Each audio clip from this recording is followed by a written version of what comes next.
Hopefully everyone had a fun time today at the great talks. So the talk is about NetworkX, and just to see how much selling I need to do here, can I get like some answers here? Like, how many people have experience with like graph theory, network science, or they did graph theory back in school? All right, so okay, no need to sell there. How many of you know the words NetworkX, iGraph, GraphTool, RustWorkX? Okay, nice. And how many of you know exactly what this talk is about? Okay, fine. So let's jump in. So for my day job, I work at this place called European Spallation Source. It's neutrons. There are no neutrons in the talk. And if you want to talk about neutrons, catch me later. I'm also one of the maintainers of NetworkX, and a lot of this work was done thanks to a grant from Chan Zuckerberg Initiative. So a shout out there. And I also help around with NumFOCUS. So they are the ones who are throwing this event and getting all of us together here. So check them out. And yeah, so NetworkX is fast now. Like, what does it even mean to be fast? That is an important question before we say scientific things like fast. And just a disclaimer, this talk is super, like when I say fast, I'll show you some benchmarking. Please don't use that or judge me using those benchmarks, because it's just a way of showing you that things do get faster. It's like vibe benchmarks, not actual scientific benchmarks. So just a disclaimer right there. So yeah, wait, what is this? Well, we need to run some code to make sure that things are going fast. So please close your eyes. Let's run these all cells and we come back. We'll get to that later, because we're building some suspense up here.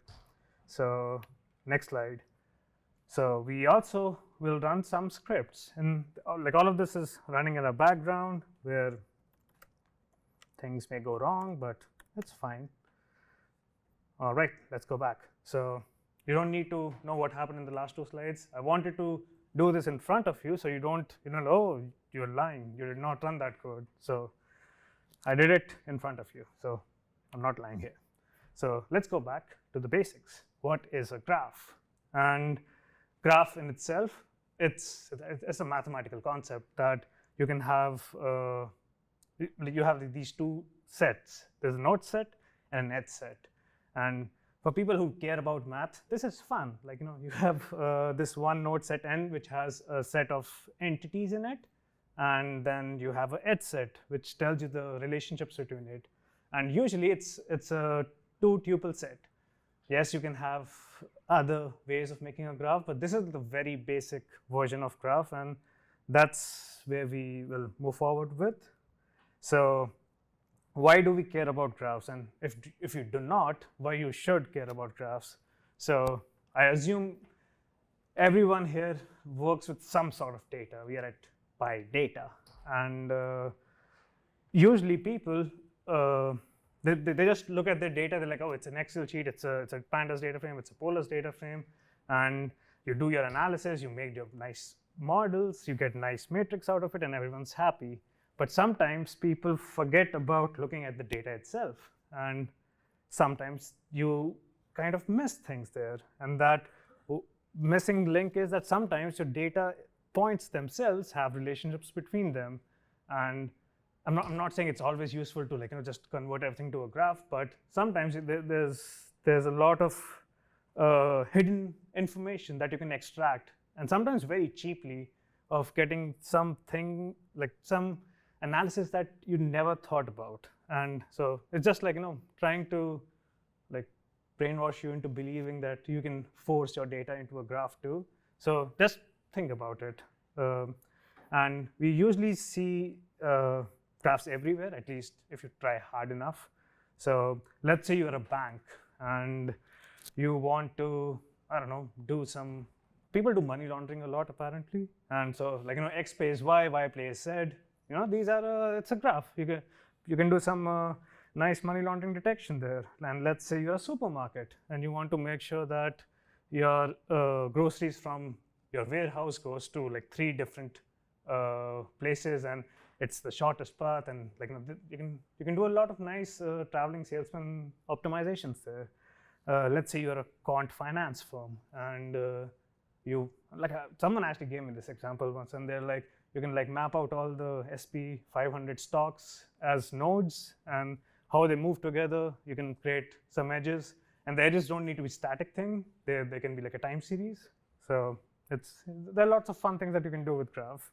And if you're not sold yet, well, please talk to me later. I'll try to sell you even more on that. So like once you have modeled your data as a graph, there's like this certain set of questions that you can ask. There are a lot more that you can ask, but I want to give like this broad ways of asking questions. And like one usual question that you would ask your data is, which node is the most important node here? So let's say we look at this thing here. Does anyone have any ideas which is the most important node? Like I haven't said anything about what is importance. Number 4. Fine. But what is importance, right? So that thing comes later. But yes, you can look at this thing now, like number 4, this looks like a bottleneck. Maybe it's a good thing, or maybe it's a bad thing. Like if this is a power distribution network, you want to make sure that number 4 does not ever happen. You don't want bottlenecks in there. So like if something goes poof there, well, you have these 2 islands. That's not good. But on the other hand, let's say you are mapping out your company's VPN network, and you want to make sure that there is a number 4 there. So you can just plug it, and I mean, it's like a firewall. So like that's why it's important to come up with these right measures when we say important, like which node is important, which is not. And let's in this example on the left side, or on the right side, you have the street network. And let's say, well, LLMs take over all of our jobs. My plan is to open a cafe, and I want to find where should I put my cafe. And you can basically figure out which points would have the most people passing through. You have these matrix, so you can find these central locations, and that's where your cafe should be. Or like on like an email network, where people have done the studies where they'll look at the emails of an organization and like who's sending to who, and try to find these hidden leaders. So like you can do fun things like that.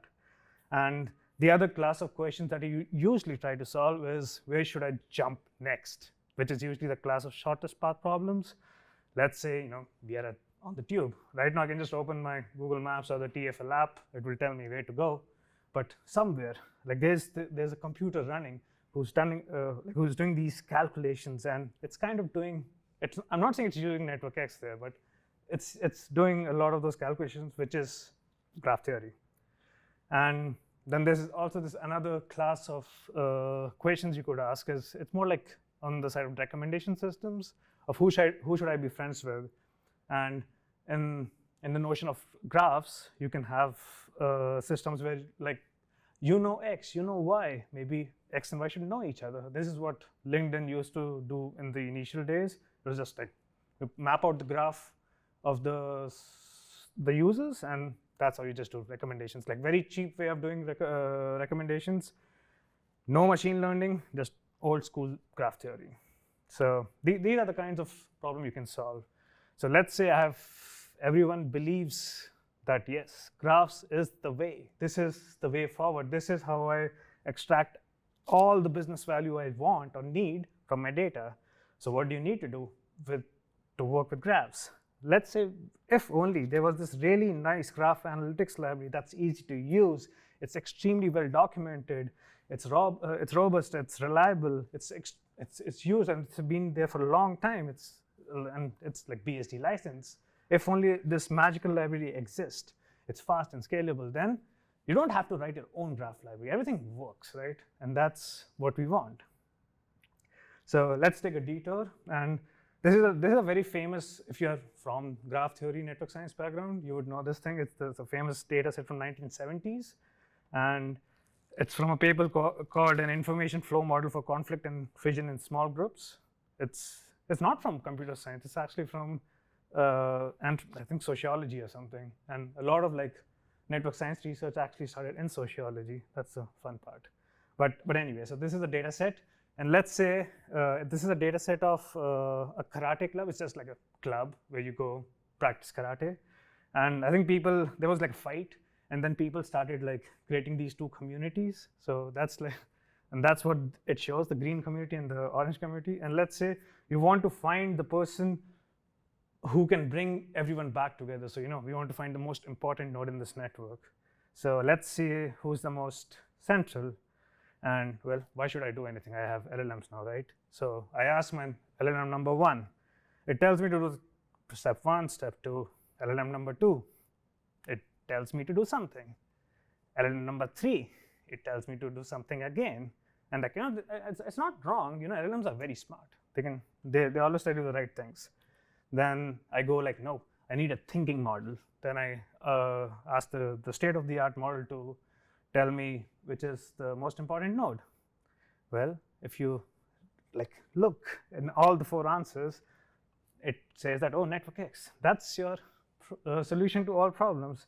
And this is just a cheeky way of showing that NetworkX is pretty old. So like a lot of all these models that have trained on lots of data, they kind of connect NetworkX with graph theory. So that sometimes is nice. So that's my pitch, that NetworkX, it's easy to use, just an opinion. It's easy to use. I like the API. It's pure Python. It runs anywhere where CPython runs.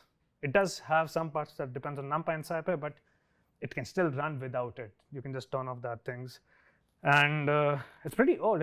The first public release was 20 years ago, and it's popular on, I don't like PyPI download numbers or either stars, but that's the currency we have right now. So yeah, that's my pitch, that if you are doing graph analytics, use NetworkX. And in NetworkX, simple things are simple. This is what I mean when I say it's a good API. You create a graph object, you add some nodes, you run some algorithms. Like, this should work. It's a very functional API, so that's the nice part. But well, we don't live in fantasy land. So why if everything is good, that's not, well, there's something wrong, right?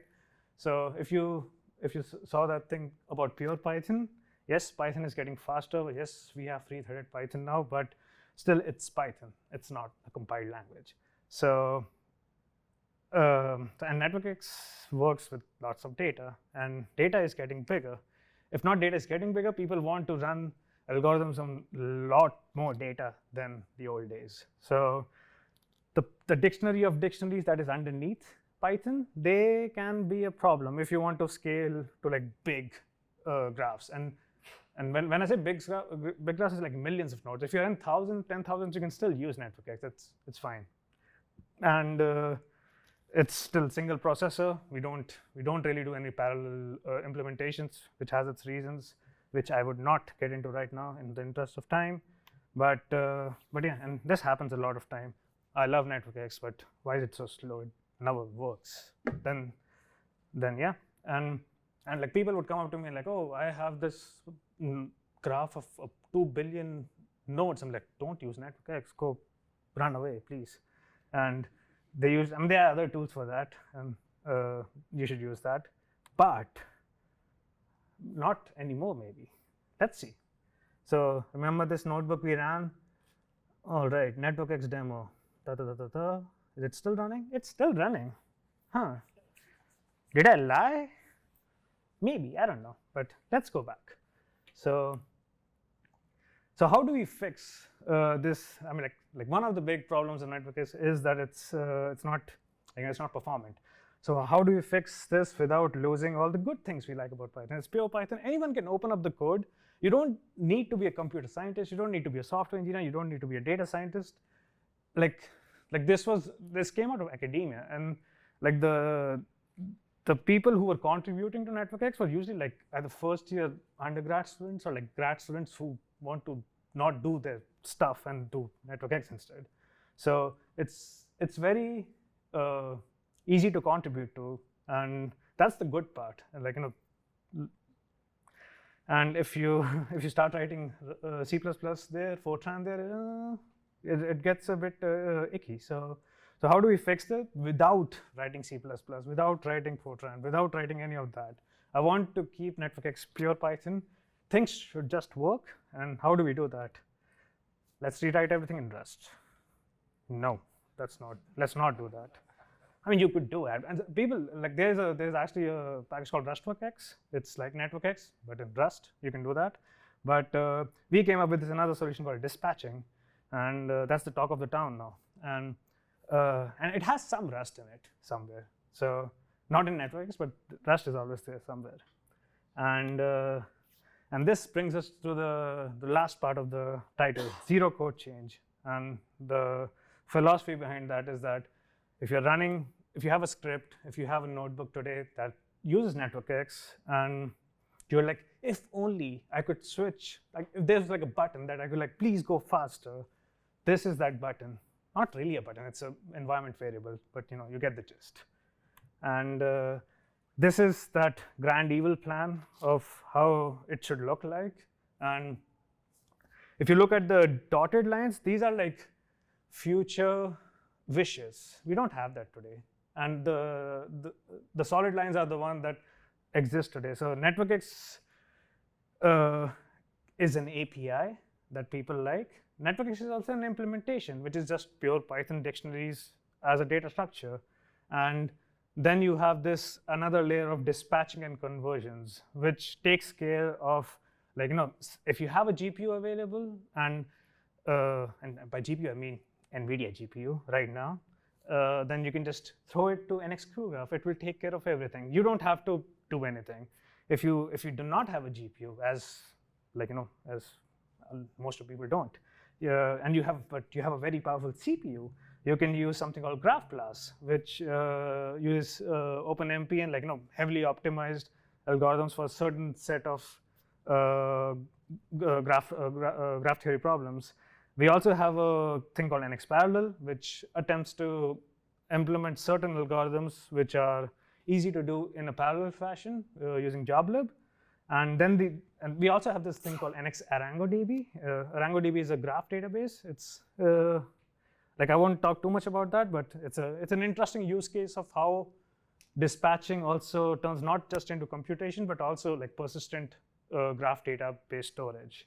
And funnily enough, 3 weeks ago, I saw this thing called NX HipGraph. I think ROCM, I don't know how to pronounce that, ROCOM. The AMD people, they made this, they made the repository public on GitHub. It's not implemented yet, but that does mean that, well, if there's any AMD people around here, please let me know. We can have networks running on AMD graphs too. So for a backend, why this is useful? One of the backend developers did tell me that they don't want to be in the API business. It's annoying. You have to keep backward compatibility. You have to make decisions. So they want NetworkX to do that for us. We can do the highly optimized computations. You do whatever you want to do with the API. So NetworkX kind of takes out and becomes like the standard API. It's like, if you know about the Array API project, it's not exactly like that, in the sense that it's not that formal. This is just groups of 2 or 3 group of people who want to do these things. They come together and we are trying to pitch this. And the idea is that you just need to learn NetworkX API. You can just pick and choose. If you were in the GPU talk yesterday in the tutorial, then that was the basic idea. And it's not just with NetworkX. I think NVIDIA wants to do it with all the other scientific Python packages. But this doesn't need to depend just on NVIDIA. If you have Apple machines, MLX is there. I don't know anyone from Apple, but if there are people there, and the amount of GPU I have in this computer is insane, but we don't use it. So it would be nice to dispatch those parts of the algorithm to Apple too. But as a backend developer, why you should care about this? First of all, you get a lot of things for free. If you're making an open source project, putting code on GitHub is step 1. That's it. That's not an open source project. Find it on GitHub, but that's just step 1. There are a lot of more steps to take after that, and I think those those steps are expensive in terms of resources required. Like you have to create a nice test suite. You have to create docs. You have to make sure the docs are like, they're updated, they're active. You probably want to run benchmarks if you're trying to sell your thing, right? So in this NetworkX land, you get, if you set up if you create a backend, you get tests for free, you get the docs for free, you get benchmarks for free. Because right now, if you create a NetworkX backend, the contract we have with you is that you are supposed to run our unit test against your implementations. So it's also important because we don't want people to get surprised that, oh wait, if I switch to another CPU backend, you should still get the same result. You should not just get a different result. So there are these certain API contracts that this dispatching systems will provide you. So who are these users of dispatching? So and this is more like my personal opinion. So in the next 4 slides, and people have different opinions. So I see NetworkX developers. These are like maintainers and new contributors who want to come to NetworkX. And the main thing is that I don't think dispatching code shouldn't come in the way of the development, because sometimes people get people talk about dispatching should always be different than NetworkX. Let's not change things there that makes the life of new contributors hard, and things should just work. So if you don't care about it, you should not need to worry about dispatching. So, and there are a lot of libraries that build on top of NetworkX. They are libraries themselves, but they would use NetworkX to do certain things. Even I think LangGraph used to use NetworkX, and sometimes they would complain that NetworkX is too slow, so they usually move to iGraph or Graph to these other packages. And now technically you can just set up an environment variable, and even they can start using GPU for free. I mean, you just need a GPU, but still, if you have a GPU, you can start using those things for free quickly. And if you're a backend developer, then let's say you're an algorithm developer who's working in some HPC lab, and you have come up with this amazing, nice approximation of TSP, and you want to contribute this code to NetworkX. The probability of that going in is very low.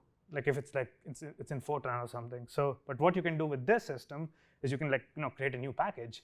It's a backend for that specific algorithm that you can just plug into and expose via the NetworkX API. And if you're a GPU, TPU, XPU, any of these hardware vendors or developers, there's a plugin system where people can just build tools for their hardware and plug into the API directly. So currently this is just NVIDIA and GraphBLAS, but it's not just limited to that.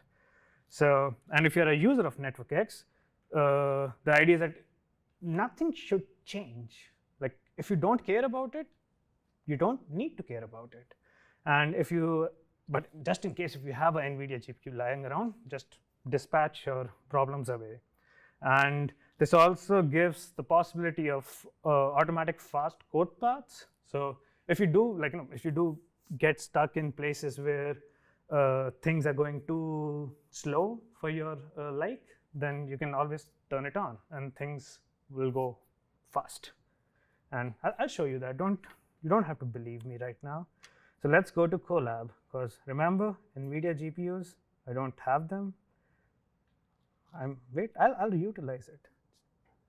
All right, so this is Colab, and I think I have a T4 GPU. Let's run them all, because I can connect to Google Drive.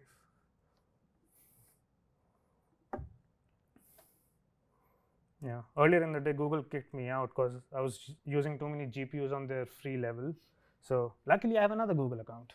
Don't tell them.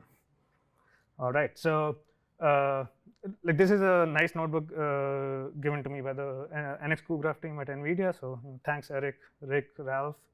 And what we're going to look at is this is the same exact notebook that I ran locally, and which was taking a long time. It's still running. I think it's been 20 minutes since it was running, but still, that's what I'm trying to show here. And all right, let's let this run, and let's jump this thing. And that's the other thing I want to run. GB here means GraphBLAS, And if you don't know what Pixie is, talk to me later about it. It's nice. All right, so let me see if this was, it's still running. Okay, give me a notification. So on your left side, I did something called Pixie run NX. So forget about Pixie if you don't know. It's running a Python script right now, and it calculates these 3 different metrics: PageRank, clustering, like a centrality measure.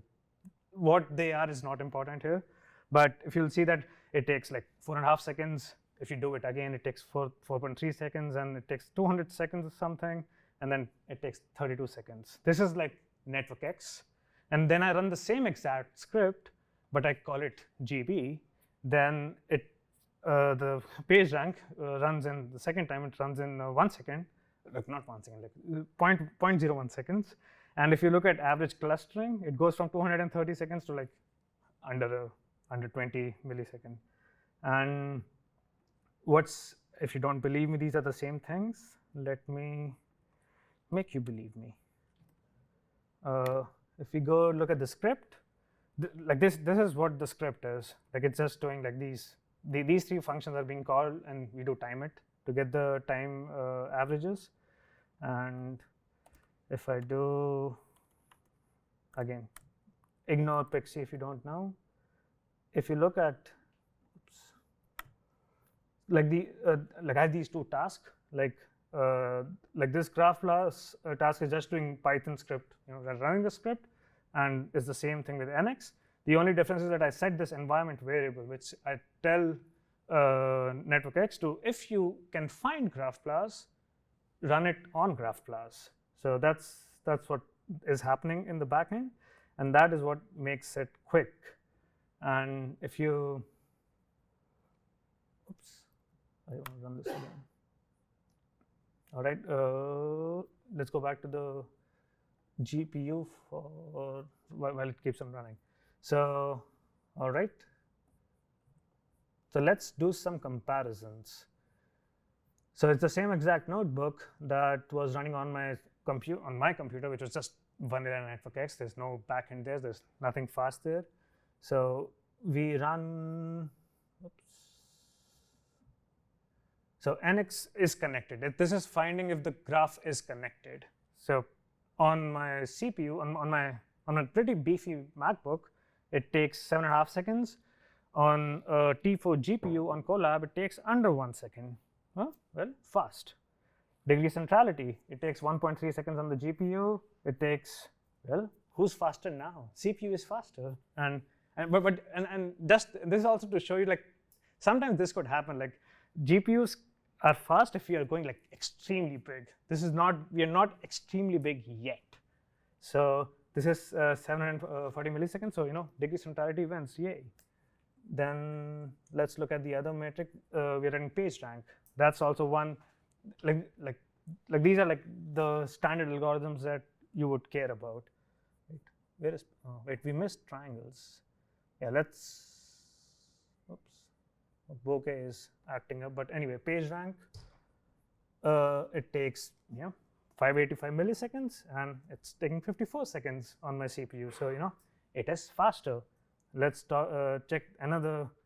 Like, this is the fun one. Let's look at betweenness centrality. It's 21 minutes on my machine. That's why it started at the start of the talk. And on our favorite machine, on a GPU, it's 6 seconds. So there are certain algorithms that it makes a lot of sense to use a backend approach, because there are certain things that will just be slow because they are just like a very expensive algorithm. So even for like a GPU, 6 seconds it's some time, right? So you have to be aware of that. And recently we also added this fun new thing that you can have backend only functions. So let's say you have an algorithm that does not make any sense to implement on a pure Python system, like in the sense like in NetworkX. And like one of them is like Leiden communities, and it takes 16 seconds to run this on our data set here, which is pretty big. And if you run the same thing on NetworkX, it actually gives you a nice error, which tells you that this is not implemented. So you have this option of like not just the backend, but the plugin can also add algorithms to the API. Right. So let's. Oh, I want to see if there's anything I should show you here. Yeah. So let's. Yeah. Sorry for like jumping around a bunch, but if you have any questions, please wait till the end. And so the funny thing here is that like the reason I do like it twice, like first I calculate paging and I run the same algorithm again, is now NetworkX has this notion of caching. So the most expensive thing that happens in the background when we do this dispatching is moving things. And moving things from CPU from CPU to GPU is anyway expensive, that we know. But even moving from like CPU to CPU, like going from a Python dictionary to a GraphBLAS object, is expensive itself too. So once you are in the GraphBLAS world, then you stay in the GraphBLAS world. So that's why like the first, if you basically look at this call, it is saying that it actually took like a second just to do the conversion. Like once the conversion is done, then you can keep on running the algorithm again, and it will just use the cached bit. And the every other subsequent call will use the cached version. So if you look at the cache, it's pointing towards this object, like a Python object, which is where the cache lives. All right, and if you look at betweenness centrality, it does not have any speed up. It's kind of a slowdown. The reason for that is that GraphBLAS does not implement betweenness centrality. So that's also a big trade-off to think about. NetworkX implements, I think, 700 algorithms.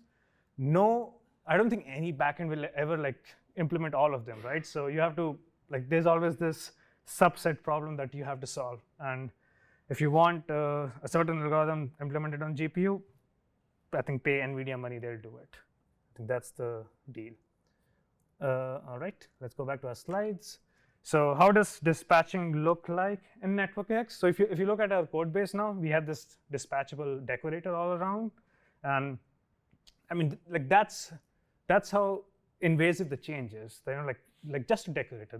That was one of the things from the start, that we do not want to make this change super invasive to the code base. So there's this one file which is like 3,000 lines of code, but we can always remove it. So it's just one file, right? And like the code itself is just this one decorator line that's all around. And for example, if you look at like our docs now, like at the end of the page, you have this admonition which says which backends also implement this algorithm. So for example, this eigenvector centrality is implemented by cuGraph and GraphBLAS. And sometimes you would have like a backend, they may have some extra arguments. Like in the case of cuGraph, you have to tell a D type if you want to make things go faster. So like, and the way the system is done, even the doc system is part of the plugin system where the backend can tell you what extra to show in NetworkX docs. So when we build our docs, we actually also fetch all the backends that are like officially registered with us, and it will inject in the main docs. Oops. Right. So in the interest of time, I think I should skip this because I'm standing in between of social and you guys. So I'm not sure if this is a good idea if I take more time. But anyway, so just a quick shout. So we are talking about lots of data. What does data mean? Database, maybe? So technically, NetworkX is a graph database too. Not really. People have tried to use it as a graph database. It's not a good idea, but because it's just in memory, it's not persistent, right? It's not a graph DB. But with this new way of working with the backend API, technically speaking, this can be a graph DB that is persistent. So, and Anthony from ArangoDB, like last year, he came up with this backend, NX ArangoDB, which basically connects to a running ArangoDB session, and you basically have like a CRUD app, and you can still use the NetworkX API to do those operations. You don't have to learn, I think, what is it, GraphQL or Cypher? Like one of those things. You don't have to learn that. You can technically just keep on using NetworkX API. So next steps. If you see something here that you like, I'm around. Please find me. And if you have ideas, if you have like, this is a stupid idea, please don't do this, please let us know. And if you're a NetworkX user who has be like, why does this not work? Why is it so slow? Why is it taking 23 minutes to run a single algorithm?